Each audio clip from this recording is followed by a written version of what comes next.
বেরোতেই কি বলতে হবে, কোথায় যাচ্ছি সব ভুলে গেছি, এমন অবস্থা। হঠাৎ করে আসলে এমন দিদি ফোন করলো যে শিগগিরই আয়, একটুখানি মানে গড়িয়াহাট যেতে হবে, মানে ওর একটুখানি পর্দার অর্ডার দেবে সেই জন্য। তো এবার তাড়াতাড়ি করে তৈরি হয়েছি তো, আর ওদিকে উবার বলে, মানে উবার না, ইনড্রাইভ বুক করে দিয়েছি, গাড়িটা এসে যাবে এই ফোনের মধ্যেই যেহেতু রয়েছে বুকিংটা। তো এবার ক্যামেরা অন করে না, ছেলেকে বলছি আমার বন্ধুদের বলে যেতে হবে, দাঁড়া। এবার যাই হোক, তোমাদেরকে একটুখানি বলবো বলে তাড়াতাড়ি করে ক্যামেরা অন করেছি, করে এবার ভুলেই গেছি যে কি বলবো তোমাদের, কি অবস্থা হয়েছে আমার, দেখো।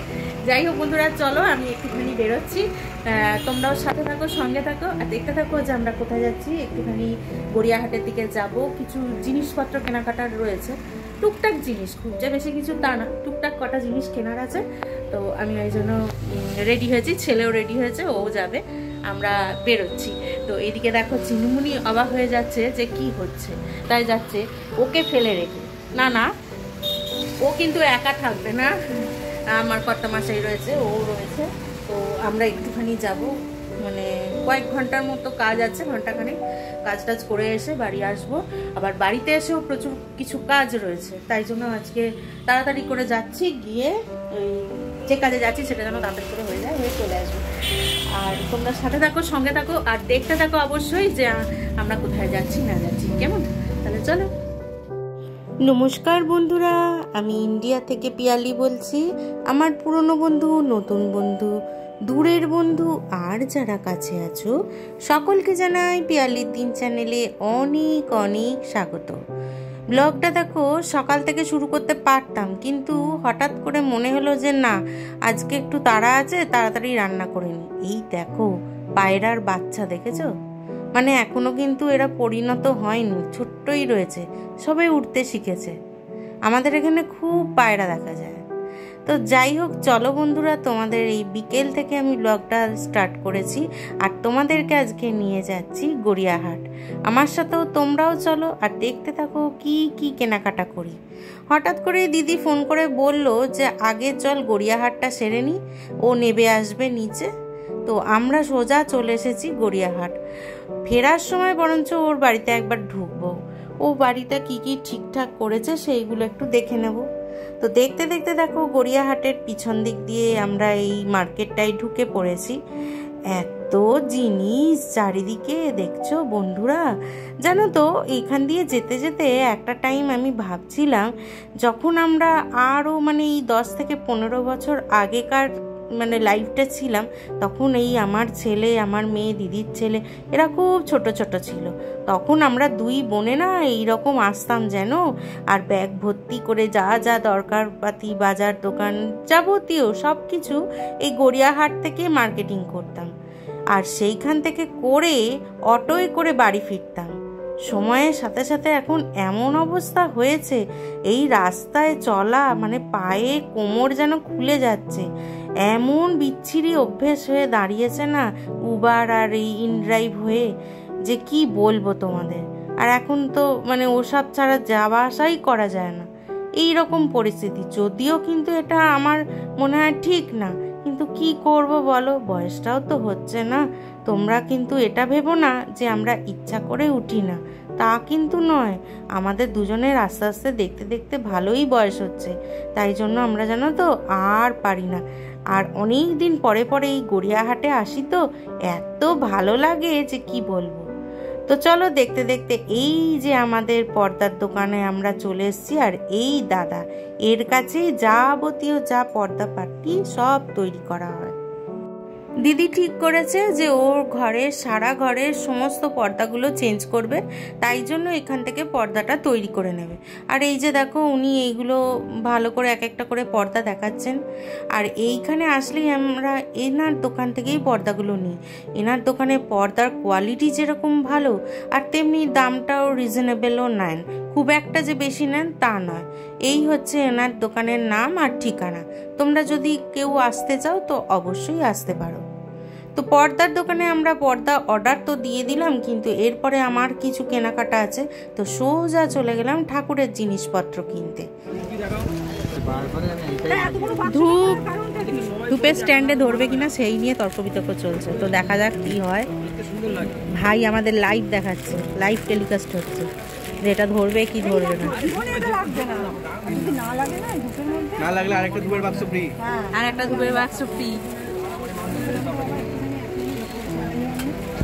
ওই ধূপটা দিয়েছিলে না একটা, এটা ফুটো করে বার করবো, সেটা না ওরা নেবে নেবে।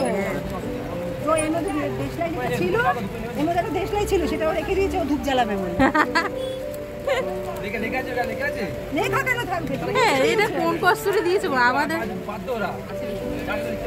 এই দেখো, এই দেখো, এই দেখো, ওই যে আছে বা থাকবেই থাকবে। কাঠি নেই, আমি শিওর। আটকেছে, দেখে নে। এই ঢাকনাটা দিতে বলে, ঢাকনাটা দিতে। না না হয় না, উপরে গ্যাপ আছে। যা না না, আমি ব্যাঙ্গালোর থেকে, ওটা ওই স্টিলের বোধহয় মনে হয়, ধরে না। স্টিলের গুলো কি ছোট? ধরে না, ধরে না, সিরিয়াসলি ধরে না। মানে এমন এমন ধূপকাঠি আছে না যেগুলো এর মধ্যে ধরে না, একটু বড় হলেই ধরে না। এই ভাইয়ের দোকানের নাম হচ্ছে করুণা দশকর্মা ভান্ডার, গড়িয়াহাট। দেশলাইটা পুরো ঠকিয়ে দিয়েছে আমার। তোমরা সবাই যদি নিতে চাও কেউ, এখানে অবশ্যই চলে আসো।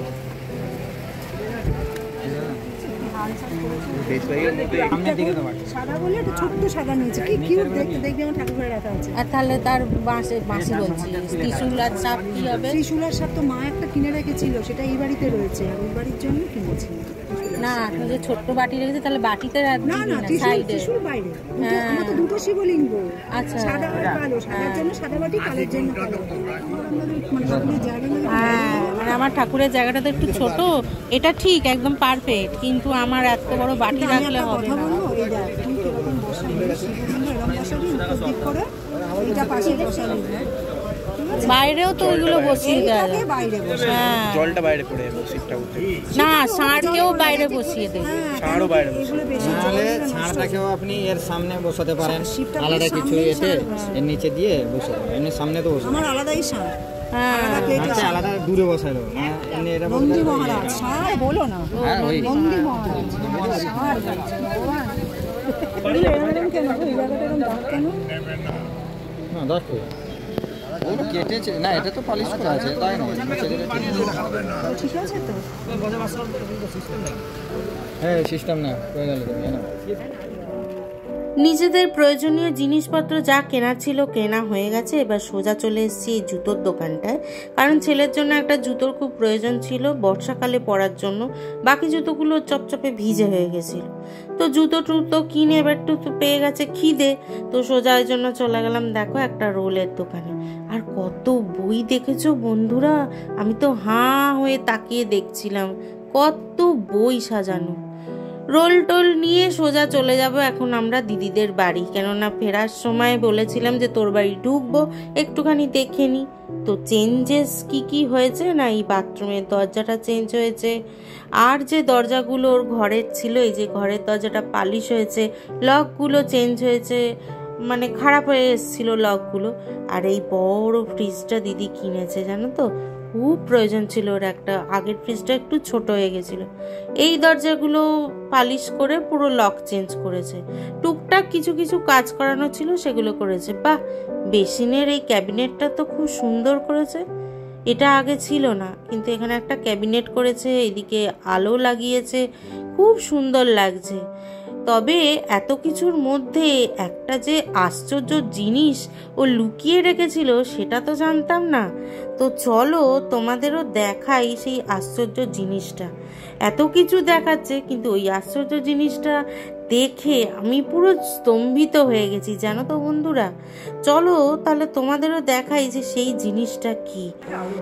সব থেকে আশ্চর্যের জিনিসটা এবার আমরা দেখতে চলেছি, চলো বন্ধুরা তোমাদেরও দেখাই সব থেকে আশ্চর্যের জিনিস। এই দেখো, তোমরা হয়তো দেখে ভাববে যে আশ্চর্যের এখানে কি, তোমাদের বলে দিই এটা কিন্তু হাতে আঁকা, এত সুন্দরভাবে হাতে এটা এঁকেছে। এটা দিদির ছেলে আর তার বউ, দিদির ছেলের বউ আর দিদির ছেলে, এত সুন্দর আঁকা এটা, মানে এটা যে আঁকা তার প্রমাণ এই যে দেখো এখানে ছোট্ট করে নাম লেখা রয়েছে। এত সুন্দর লাগছে না, আমি পুরো অবাক হয়ে গেছি। পুরো চুলের ভাঁজ, চোখের ভাঁজ, মুখ, আর পুরো পারফেক্ট ফুটিয়েও তুলেছে, মানে দূর থেকে দেখে পুরো ওরাই চিন্তা কোনো ভুল হয়নি, দারুণ করেছে কাজটি। যে ছেলেটি এই কাজটি করেছে সত্যি অবাক করে দেওয়া একটা কাজ করেছে। আমি তো পুরো এসে এই ফটোর সামনে দাঁড়িয়ে পুরো হাঁ হয়ে দেখছিলাম, এত সুন্দর মানে ফটোটা এঁকেছে, মানে মানুষের কত ট্যালেন্ট আর দারুণ। মানে আমার এই প্রথম দেখা তো, তাই জন্য আমি একটু অবাক হয়ে যাচ্ছি। এরকম হয়তো অনেকেই আছে, কিন্তু আমার চোখে এটা প্রথম। এত সুন্দর এই ট্যালেন্টটা আমি দেখে পুরো হাঁ হয়ে গেছি। কি দারুণ, মানে চোখ ফেরাতে পারছি না। আমি তাই ওকে বারবার বলছি খুব সুন্দর এঁকেছে, খুব সুন্দর এঁকেছে, দারুণ হয়েছে। চলো তাহলে এবার আমরা বেরোবো, পরে তোমাদের সাথে আসছি। দিদির ফ্ল্যাটে দিদি লুকিয়ে রেখেছিল এই আশ্চর্য জিনিসটা। সারা সন্ধে আমরা মার্কেটিং করে আজকে দিদির ফ্ল্যাটে এসে এই আশ্চর্য জিনিসটা দেখে আমি তো পুরো অবাক হয়ে গেছি।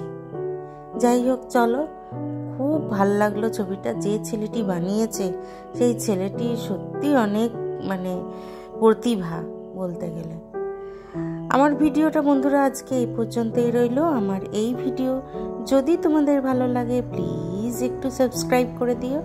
আর যারা যারা অলরেডি আমায় সাবস্ক্রাইব করেছো তাদেরকে অনেক অনেক ধন্যবাদ। দেখা হবে আবার কালকে, চলে আসবো নতুন আর একটা ভিডিও নিয়ে। আজকে তাহলে আসি, তোমরা ভালো থেকো, সুস্থ থেকো, কেমন? টাটা।